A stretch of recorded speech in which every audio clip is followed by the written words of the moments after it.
Alright mga boss, magandang araw. So, bali ngayon mga boss, ituturo po natin kung paano mag-set up itong PPPoE notifications dito sa Kitify system MikroTik based. Now mga boss, this is just a continuation of the previous tutorial po natin kung paano mag-set up ng PPPoE dito sa Kitify system MikroTik based. Pero kung hindi pa po ninyo napanood mga boss, I suggest na panoorin muna bago po kayo dito. Now, mga boss, dito po sa PPPoA ng Kitify Systems notifications, may dalawang klase po ito, itong Telegram at itong via email SMTP. So, mga boss, ngayon mga boss, i-focus lang po muna natin itong Telegram notifications. Maybe sa susunod na video na lang po itong email SMTP. Okay? Now, mga boss, dito mga boss, ang kailangan po natin itong bot token owner chat ID. So, saan ba natin yan kukunin mga boss? So, una mga boss, syempre, magda-download po kayo ng Telegram or mag-i-install po kayo ng Telegram. Pwede sa PC, pwede naman sa mga Android devices, pwede naman sa mga iPhone. Okay, so any devices mga boss as long as you can install Telegram. So in my case mga boss, nandito po tayo sa PC po natin. So bali ito po 'yon.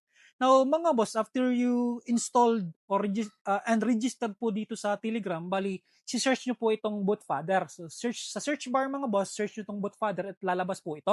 So click natin yan mga boss dito. Click natin tong start. And then mga boss, new bot po tayo.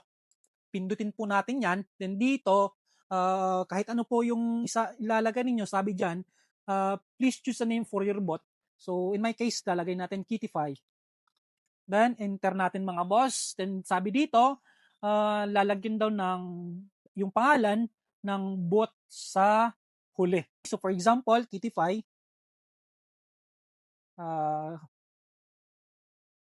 Kitify payment, and then underscore bot. Ayan. So, yan mga boss. Let's try kung successful. So, ito mga boss, done, congratulations. So, dito, ibig sabihin, okay na po itong Kitify payment bot natin. So, dito mga boss, may nakikita na po tayong token to access the HTTP API. So, bali ito na po yun mga boss. So, click natin itong mga boss. Ayan. Then, para makopy siya automatically, i-click natin yan.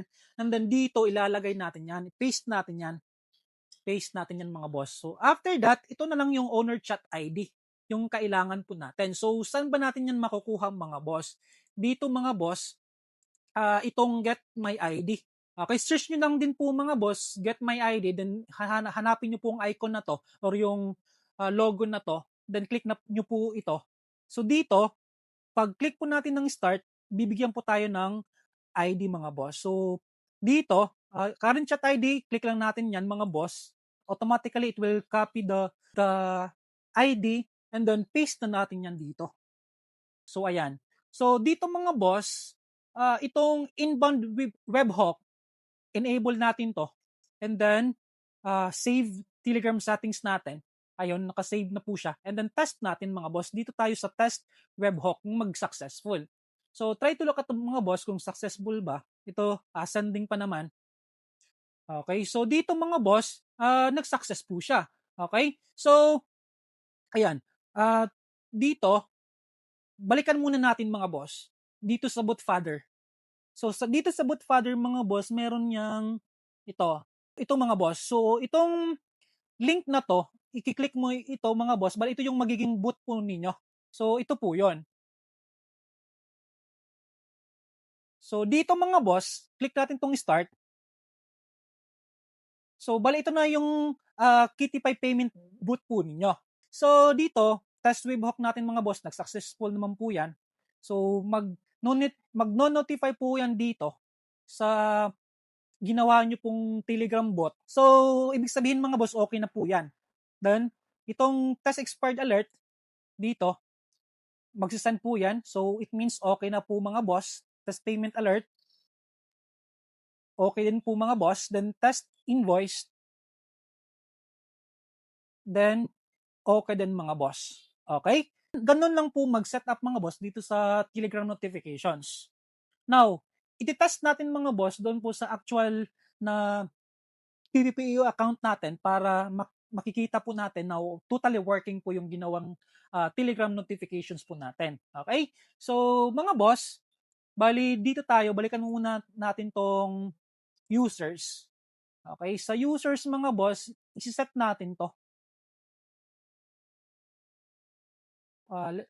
Dito tayo.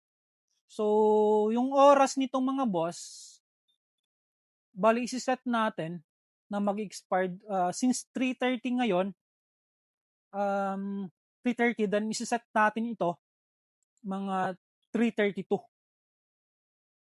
I-check natin mga boss, or I mean not 3:32 but 4:46 na pala. So 4:48 mga boss, isi-set natin to today. Today May 7, then 4:48 mga boss. 4:50. So ayan. Then ayan. So save lang natin yung mga boss. Then wait natin na mag-notify po sa atin. Time check mga boss. So I hope na makita 4:47. So pag 4:50 mga boss, let's check kung magno-notify po dito sa ating Telegram. Okay? So last chat dito mga boss, this 4:45. So once na mag 4:50 ng mga boss, so dapat magno-notify na po dito yung payment reminder. Now, ang kagandahan lang po nito mga boss dito po sa payment reminder, I mean dito sa notification na to, is you can activate mga boss. Pwede kang mag-activate, I mean once fully paid na mga boss, automatic na po na magko-connect online yung client po ninyo, yung PPPoE client po ninyo. At dito may extend grace po tayo. So tagapindot po niyan, bali bibigay po siya ng extension days, extended days para sa inyong customer. Ayun.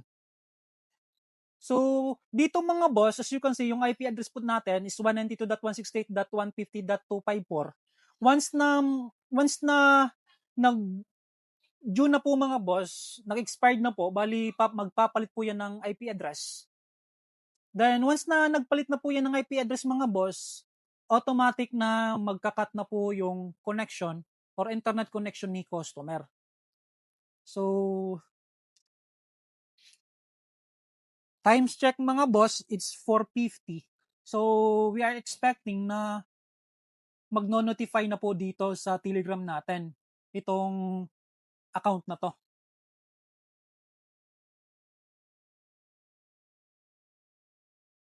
So, yung due natin is 4:50 PM. So, May 7, today po yan mga boss. Okay. So, mga boss, as you can see mga boss, hindi po siya dito nag-notify. So, even though nag-due date na po siya mga boss, hindi po siya nag-notify. The reason is, ito mga boss. So, dito mga boss, sa edit po natin, ayan, may grace period po tayo. So, after 3 days pa po itong magno-notify. So, ito mga boss, gagawin natin itong 0 para eksakto po siya. Save natin yan. So, dito mga boss, okay, ayun. So, mga boss, as you can see, tinanggal na natin yung grace period, automatically dito, so due date is May 7, 2026, 4:50 PM, automatically account suspended. So ibig sabihin po nun mga boss, ito, mawawalan na po itong internet si customer, si client po ninyo. Okay, ayan. So mawawalan po yan ng internet mga boss.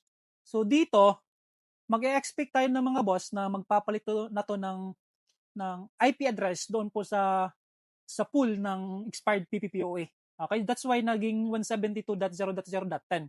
So ayun mga boss, successful po siya. Now mga boss, dito ang kagandahan po dito mga boss, once na nag-payment na si customer po ninyo, nagbayad na po sa inyo. So once na verified na po ninyo, ay pwede nyong i-paid in full. Click nyo po ito mga boss. So dito mga boss, tingnan nyo po, dito, yung due date natin is May 7, 2026. Once na i-click natin tong paid in full mga boss, so processing po yan. Dito, pay in full success. Dito mga boss, wait na lang natin to, refresh natin yan. Refresh lang natin 'yan mga boss. Ayan. So dito mga boss, yung due date po niya nabago na po. So, um, June 7 na. So, pwede na siyang gumamit 1 month na naman. Okay? Or 30 days mga boss. Okay? 30 or 31 days.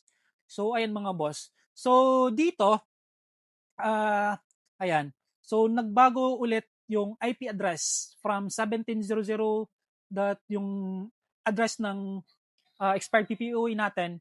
Dito na po yung IP address. So, pwede nang mag-internet naman po yung inyong customer. Mga boss, dito, sa Gmail notification or email notifications mga boss, by next video na lang po ito. So, ayun mga boss, maraming salamat po sa inyo.